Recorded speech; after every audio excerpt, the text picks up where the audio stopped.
You're listening to Subsound Radio. We bring you streaming and live broadcasting from the capital. This is the Arpa podcast.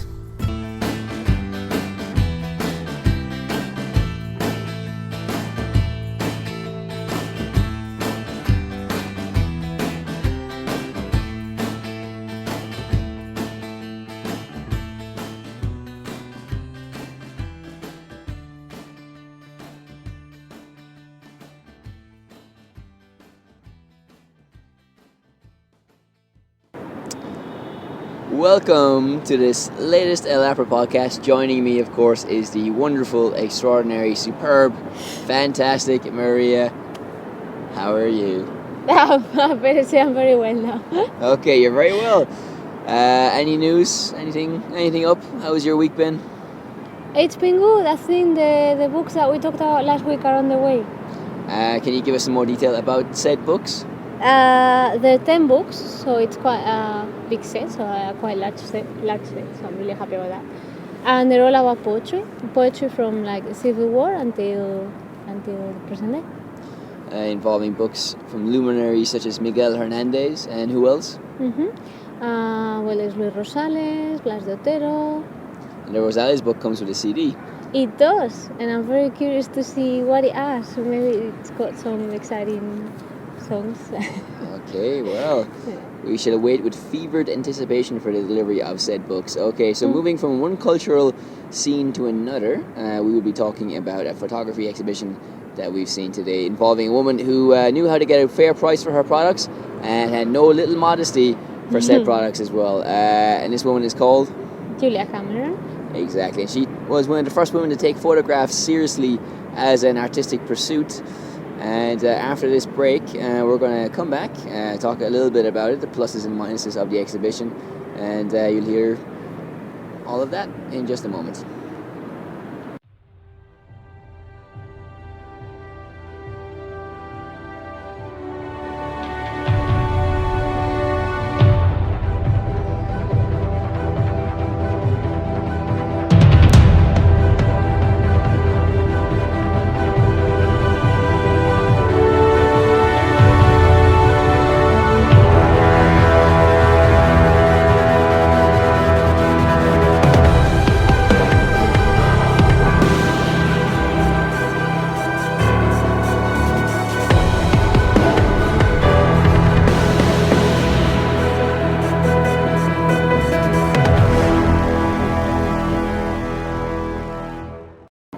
Welcome back to part two. Okay, so we tottled along to this exhibition today, which was in the Mapfre Center right here in Madrid, next to Plaza de Colón, and between Alonso Martinez as well. We arrived, and much to our shock, we had to pay €6 to enter. An event that had previously been free has been monetized, hasn't it? We have to pay to get in there now, so it's a scandal, a disgrace. Yeah. How do you feel? I feel outraged. But did we pay the money in the end? We did, yes. Not outraged enough to not go in there, but No. Was it worth it after spending a couple of hours there? Well, I think it was worth it. I mean, it's always, almost always worth to go and watch some art. At least, to be able to say you don't like it. So. Which we will be doing over the course of this part we too. Might. What's new? We are hard to please. Yet we've done nothing to justify our cynicism. No. So really. that's such is the world. Nevertheless, there are good points and bad points. Generally, there are photographs, as we mentioned, from the 1800s, the late 1800s, the 1870s, 1880s, and moving up to later years as well. There's a huge body of work in the exhibition. A lot of photographs. Let's start with the positive things. So what caught your attention? Okay, so I think the best thing about it were the portraits. I think the portraits were quite nice. The ones that weren't staged were the best ones, I think. Yeah, I think for us especially, stage photographs are a problem because it seems like it's a misuse of the medium, because photographs are about capturing the moment that happens in real life, and something that's staged might as well be a painting, really. The medium doesn't seem to be designed for staged events. And going back to the Latin Fire exhibition that we saw, in another venue in Madrid. There's other photographs that were similarly staged, and they left a bad taste in our mouths as well, didn't they? So that was a misstep in our opinion about the photographs. But the portraits caught your attention. You liked them. What was their power? What was their intrigue, or the positive thing that? Well, I think her main characteristic is that she took photographs. In reality, she didn't know how to take photographs very well, so that resulted in some mistakes that she tried to use to give some, I don't know, a different look to her pictures. For example, if they were blurry, rather than repeating it, she would just be quite happy with that because she thought it gave it, some honesty, sort of mystery. Well, obviously, a lot of people weren't ready for that at that time. They felt it was appalling that she was using these techniques intentionally. It's surprising though, because at the end of the exhibition you can see the photos that she rejected, her B-roll or her deleted scenes from the photographic series. So it's very interesting to see the photos that made the cut being as flawed as they were from a technical standpoint, and those that didn't, because in some cases the photos there wasn't that much to differentiate. I was gonna say, do you think they were very different? Because I didn't. No, they looked scratchy and dirty and out of focus, like the ones that were in the main exhibition. Exactly. That's right. But I imagine it's just because of images repeating themselves, and she probably had enough of a certain type of image that she was looking for, and then she rejected the others because she felt thematically it was done.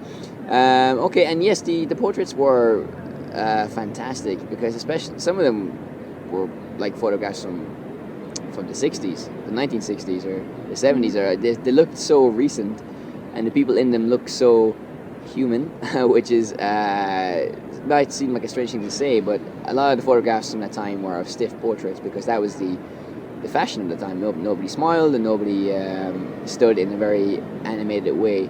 So very anti-Cristiano Ronaldo in a classical photo, basically. Well, actually, no, he was quite stiff in that as well. He was posing quite a lot as well, so maybe not so different. But they looked relatable and human, and you could see fine details, such as the folds of the hands, the veins on the hands as well, and those little things that make us human and are unique to us. Our hand patterns and the lines all over our body and our faces, they're specific to us.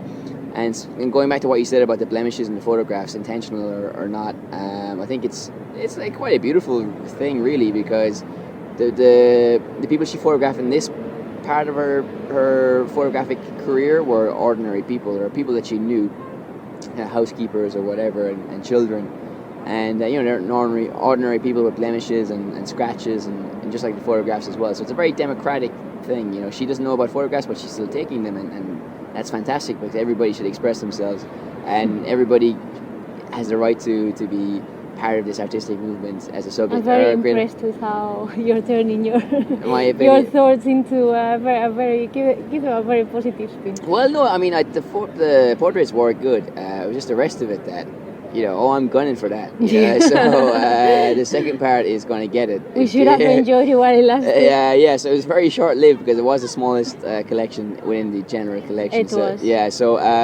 the next, do you remember what the second collection was called? Because it was something really pretentious and stupid, like the photographic thing of delightful things, or something. Pictorial. The pictorial fantasy of fancy.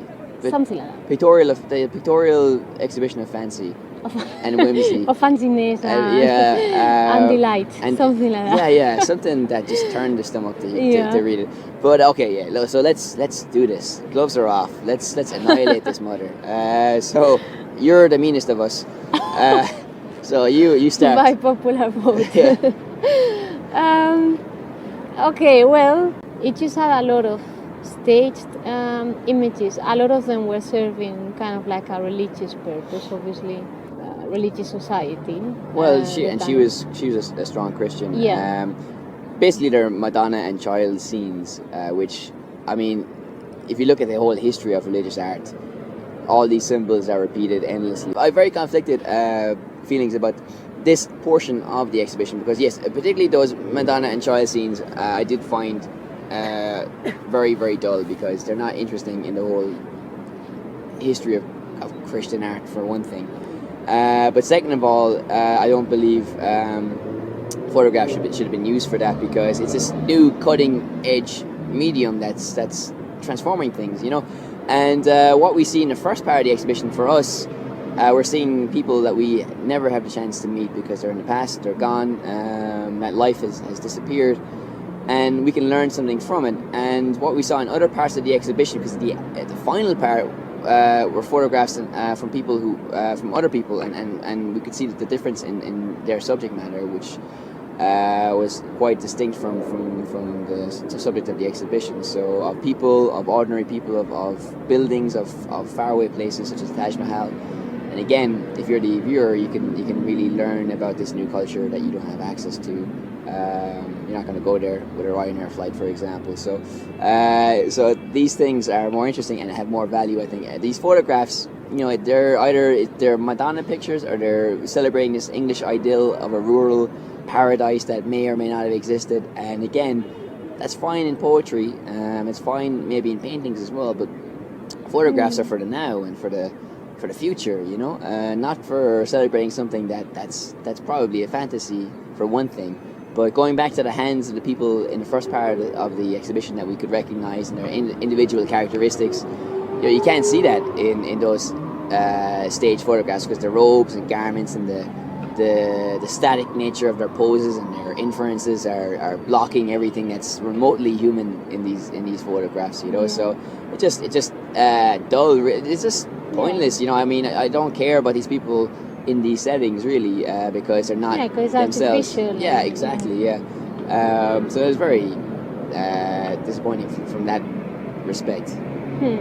Yeah, I think it's a bit of like frivolous entertainment, really, if you think of like upper class society, you know, the Victorian era, and it's just more of a, you know, an entertainment of let's just do different poses and pass the time creating compositions, you know. Because there's a scene from Dante's Inferno as well, and I don't know, I mean, you have these intellectuals, or the rich people from the past, who I think co-opt ancient culture, ancient Italian and Greek culture, because they believe that they are the descendants of that moneyed elite, or that influential class of people destined to run the country.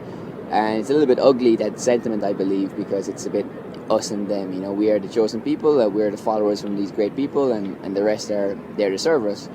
But again, as well, in these photographs, you don't get the sense that there's maybe an understanding of Dante's Inferno or the source material. It's more like borrowed images. Borrowed images, yeah, and you know, Dante's Inferno is a book that sings through its descriptions, and it deserves a better pictorial representation than the photograph that we saw in this particular exhibition. But the reason I'm conflicted, though, is because, you know, she was tapping into something that was there as well, that was happening across Europe, this general nationalist feeling, and part of that nationalist feeling was celebrating the countryside, because the countryside was purity, and it was the country as a whole at its most innocent and at its most pure as well. So people like Tennyson, who wrote poems and kind of long pieces celebrating nature and how we should go back to nature, saying those kind of things, she collaborated quite frequently with those people. So she, you know, even though we don't like those photographs, she is tapping into something that was kind of a general social movement across England, the United Kingdom, and Europe as well. So we can't criticize her too much, because she was swept up in something that was, to be fair, a social movement, like I said. But I suppose what really we have to look at is whether the art stands the test of time. So Tennyson is a poet that we will still read, but her photographs, okay, we're still looking at them because they're in the exhibition hall here, they're in the Victoria and Albert Museum in London, but they're not as famous as Tennyson, and they never will be, because the art doesn't hold up. So even though the sentiments have changed and have become old-fashioned, that drove the art. If the art was good enough in itself, it could withstand the test of time. But her photographs haven't done that, because they're flawed to begin with, and not because of the blemishes, but because of the motivation behind it. Yeah, I can only say I agree. Yeah. And it's funny you should say that, because in the exhibition it has a few quotes from like letters that she sends to people and to her patron, and other sponsors saying that she's very pleased with her results, and there's one where she says there will never be better photos, and it's quite striking that the comment that we come up with after watching them is that they haven't endured as they could have done. Yeah, I don't really know why she felt like that. I mean, maybe she felt they were very unique because a lot of the art at that time, because we saw an exhibition recently of Italian art from that time, and I was in the Romantic Museum a couple of weeks ago, and there was English art from that time period as well. And like the photographs from people of her generation that we saw at the end of the exhibition, they focused, as I said as well before, on ordinary people, on ordinary sculptures and buildings, and you could get a real sense of the ordinary life that ordinary people were living. And that seemed to be the greater general trend for art in the different aspects of art, from paintings to photographs, and I'm sure to literature as well. And she seems a little bit out of step with that, which is kind of ironic as well, because her medium, as I said at the start of the show as well, is photography, which was the new trend. It's something that would take art forward in a new direction because it was a modern invention. I think her photographs do a very good job at showing, how kind of like closeted the upper class, society was at the time. Because basically what it's showing us is the limited view that she has of the world and the limited actors within the scope of her world. So I think it's kind of like an inverse way of looking at it. We sort of see what she doesn't see. Okay, well that's interesting. Yeah, she reveals more about herself than anything else. Than anything else, which is something in itself, which has artistic merit as well, because we're learning about... Yeah, it has a value. Yeah, we're learning about human nature in its blemishes as well, which is appropriate in the context of her style of photography as well. Is there anything else that you want to talk about regarding this? Well, I think we've sort of trashed it enough for now. That is true. We have trashed it quite a lot. Yeah. Okay, well, so from me, Mary, and John the priest, Bishop Baptist, we'll be joining you momentarily.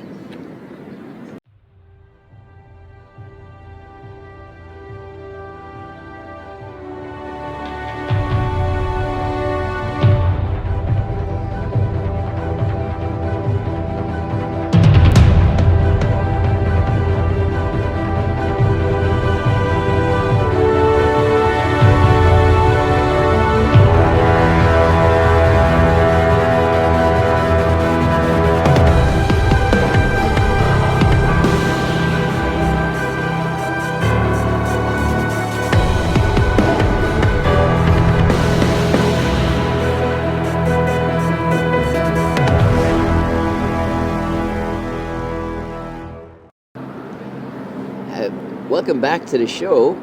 Quick question. Have you ever met anybody who writes for Marca? I have indeed. It might be half of Arpa, and it's not me. You mean me? Yay! Oh, you do write for Marca. There's no point to this story. I just wanted to say it. Okay, so, well, that's pretty much it. So thank you for tuning into this latest episode of the Arpa podcast. You can find us on the Arpa Opinion podcast feed through our Facebook website and Twitter feed, of course, and also various podcast apps that you can find on the old internet, on the old Android market. So you have no excuse to avoid listening to us. So this is Enda from the Arpa podcast saying goodbye. And Maria saying bye. You're listening to Subsound Radio. We bring you streaming and live broadcasting from the capital. This is the Arpa podcast.